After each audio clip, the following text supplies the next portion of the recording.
falar, né, de que o poder, na verdade, está na mão do capital, blá blá blá blá blá. Bom, se isso for verdade, o capital está insatisfeito. O capital está insatisfeito. Pode falar. Não, Pode manda falar. ver. Não, eu ia perguntar do Brasil, né? O que você tá achando do Brasil agora? O O Brasil. governo Lula aí, o que o governo Lula vem fazendo a cada 27 dias, né? Aumentando o imposto. E quais as benfeitorias que o governo Lula vem Meu fazendo? Deus do O céu. que você conhece muitos empresários, conhece muitos investidores.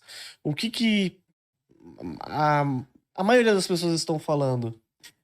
O que a maioria das pessoas estão falando é que o único mérito do governo atual é ser melhor que o governo Dilma. Né? Eles Esse é o ainda mérito. são melhores que o governo Dilma.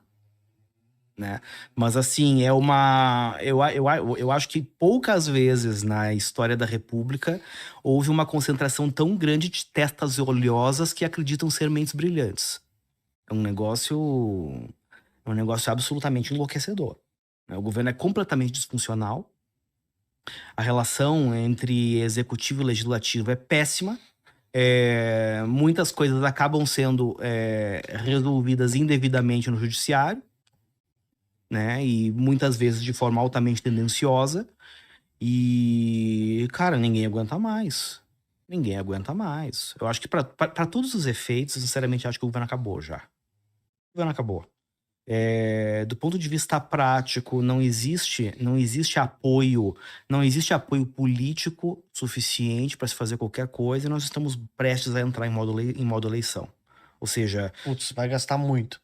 todas as articulações de Brasília daqui para frente são com foco nas eleições de 26, ou seja, o governo acabou.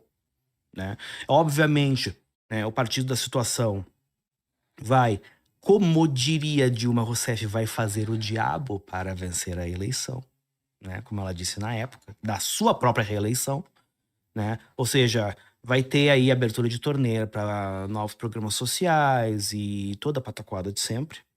Só que a base tá se esfarelando. A base tá se esfarelando. Uma parte relevante do Centrão, ao que tudo indica, vai desembarcar.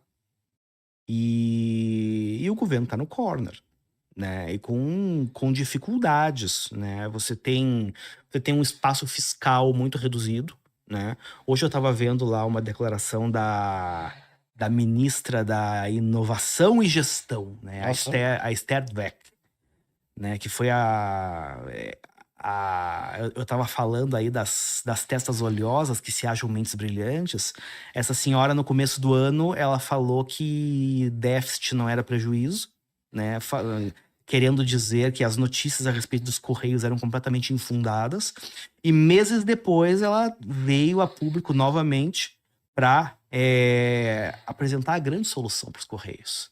A solução dos Correios simplesmente se trata de aumentar as receitas e diminuir as despesas. Assim, alguém deu um PhD para essa mulher. Mas hoje eu estava vendo uma declaração dela dando a entender que o bônus de performance que eles pretendiam dar pro funcionalismo público, né, que está em discussão, seria quase um 14º salário. O governo não tem dinheiro para pagar. É inviável. É simplesmente inviável. Então, assim, o espaço fiscal é muito restrito. A gente viu ao longo dos últimos meses contingenciamentos assim surreais. Eu acho que um dos mais surreais e que mostram como o Brasil é disfuncional foi a questão dos radares eletrônicos das rodovias. Né? Obviamente, assim, ó, eu dirijo, você dirige, ninguém aqui gosta de radar. Tem ninguém. Tá? Mas, objetivamente falando, a arrecadação dos radares eletrônicos produz receitas... De graça, né, praticamente. Não é de graça. É 3 vezes mais do que o custo de manter. E os caras, mesmo assim, foram lá e cortaram. Assim, do tipo, eu vou cortar a despesa e isso vai provocar um corte de receita maior do que o corte da despesa. 3 vezes mais. Gênios. Assim, é completamente disfuncional. Não... Eu acho que há muito tempo a gente não via um grau tão grande de disfuncionalidade na máquina pública como a gente está vendo agora. A comparação, de novo, acaba sendo inevitavelmente segundo o governo Dilma. Embora eu ainda acredite que nós não estamos tão mal quanto estávamos lá. Mas então, assim, você não tem espaço fiscal para praticamente nada. Mesmo não tendo espaço fiscal para praticamente nada, existe uma pressão para aumento de gastos, principalmente gastos de natureza eleitoreira. E do ponto de vista monetário, você ainda tem um país que a inflação, embora esteja dando sinais de melhor comportamento, ainda existe uma Selic de 15% ao ano. Entende? E ao que tudo indica, o presidente do Banco Central, o Gabriel Galípolo, ele tá preocupado com o que vai ser da vida dele depois, né? Que era uma das grandes preocupações que a gente tinha quando saiu o Roberto Campos Neto. Vai entrar um maluco que vai fazer tudo que o Lula quer. Não é o que está acontecendo. Sim. Né? As restrições monetárias, elas estão sendo mantidas. Então, assim, você tem juros lá em cima, uma economia desacelerando, uma série de indicadores começando a piorar. Do tipo, a gente está caminhando para o último ano de governo, com a inflação ainda alta, com uma provável inflexão na taxa de desemprego, ou seja, desemprego aumentando, nível de inadimplência aumentando, né? Saíram essa semana alguns dados do Banco Central com relação à inadimplência, né? De operações de crédito, inadimplência de pessoa física começou a subir.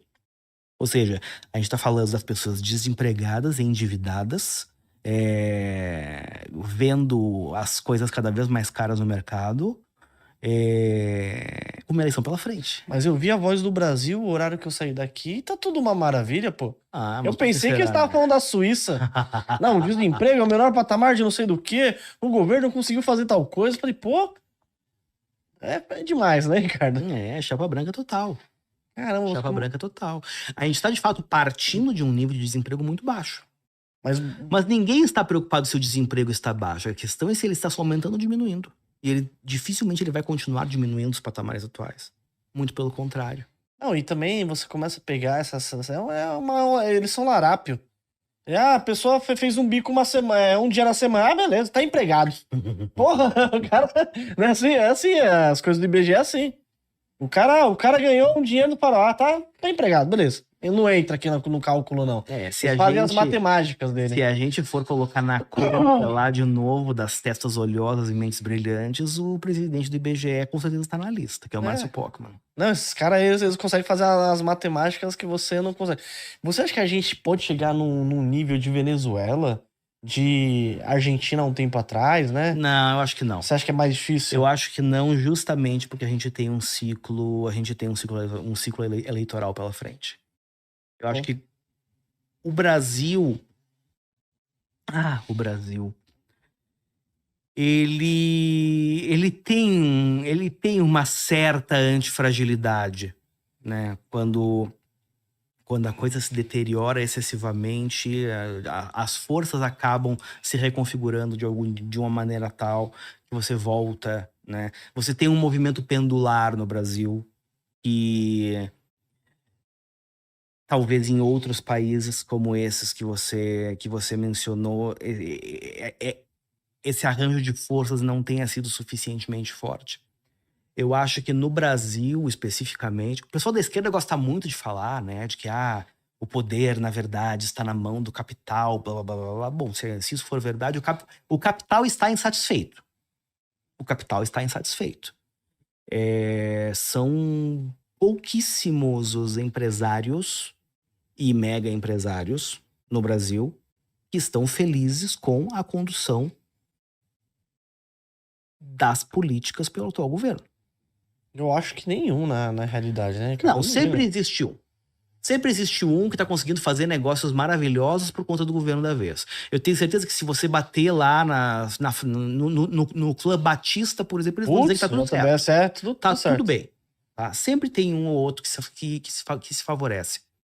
Mas ao contrário do que a gente viu em outros governos do PT, em que você tinha ali uma casta de empresários que ficavam estupinhando o governo, né? O famoso crony capitalism, ou capitalismo de compadrio, nesse governo você não tem.